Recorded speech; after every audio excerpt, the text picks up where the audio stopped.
Baik, bismillahirrahmanirrahim. Kita lanjutkan kajian kita.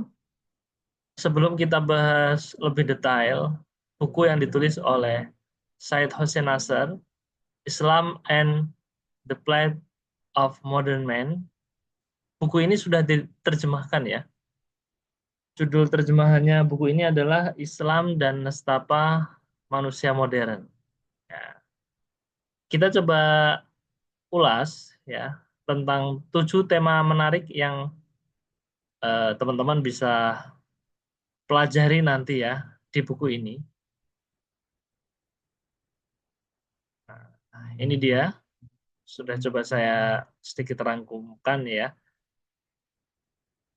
Buku ini membahas tentang di antara yang dibahas dan cukup menarik ya, setidaknya bagi saya, ada krisis spiritual modern, kemudian peran agama dalam kehidupan manusia, tradisi dan modernitas, hubungan manusia dengan alam, identitas dan globalisasi, pendidikan dan pengetahuan, terakhir dialog antar Islam dan Barat ya. Nah, tentang krisis spiritual modern, Nasr membahas bagaimana modernitas ini telah menyebabkan krisis spiritual di kalangan manusia, di mana nilai-nilai tradisional dan spiritual seringkali terabaikan dalam masyarakat yang semakin materialistis. Kemudian tentang peran agama dalam kehidupan manusia, dalam buku ini dicoba mengeksplorasi pentingnya agama, khususnya iman, dalam memberikan makna dan tujuan hidup tentu saja. Nasr menekankan bahwa agama dapat menjadi sumber kekuatan dan panduan dalam menghadapi tantangan zaman modern. Kemudian poin ketiga ada pembahasan tradisi dan modernitas. Nasr membahas tentang ketegangan antara tradisi Islam dan modernitas.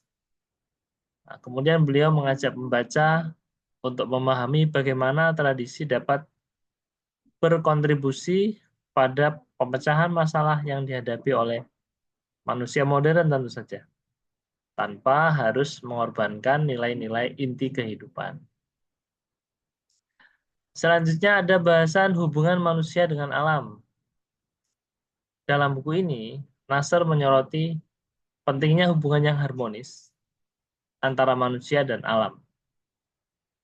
Beliau berargumen bahwa pemisahan antara manusia dan alam yang terjadi dalam masyarakat modern ini ya, itu telah menyebabkan kerusakan ekologis dan spiritual. Selanjutnya tentang identitas dan globalisasi. Nasr membahas tentang tantangan ya yang dihadapi oleh identitas Islam dalam konteks globalisasi.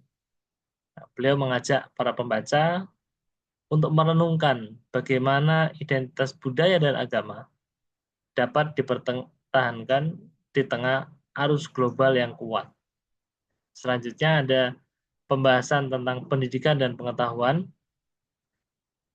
Dalam buku ini, beliau juga menyoroti pentingnya pendidikan yang berakar pada nilai-nilai spiritual dan tradisional.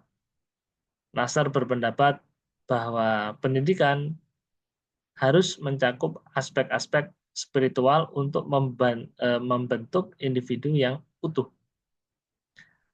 Yang terakhir, dialog antar Islam dan Barat. Nasr mengajak pembaca untuk mempertimbangkan dialog yang konstruktif tentu saja antara pemikiran Islam dan Barat. Beliau menekankan perlunya saling pengertian dan saling menghormati ya, untuk membangun jembatan antara dua tradisi yang berbeda. Nah, tema-tema ini tentu mencerminkan pemikiran yang mendalam dari Said Hossein Nasr ya. terhadap tantangan yang dihadapi oleh manusia modern dan bagaimana sih Islam itu dapat memberikan solusi dan panduan dalam menghadapi tantangan tersebut. Terima kasih.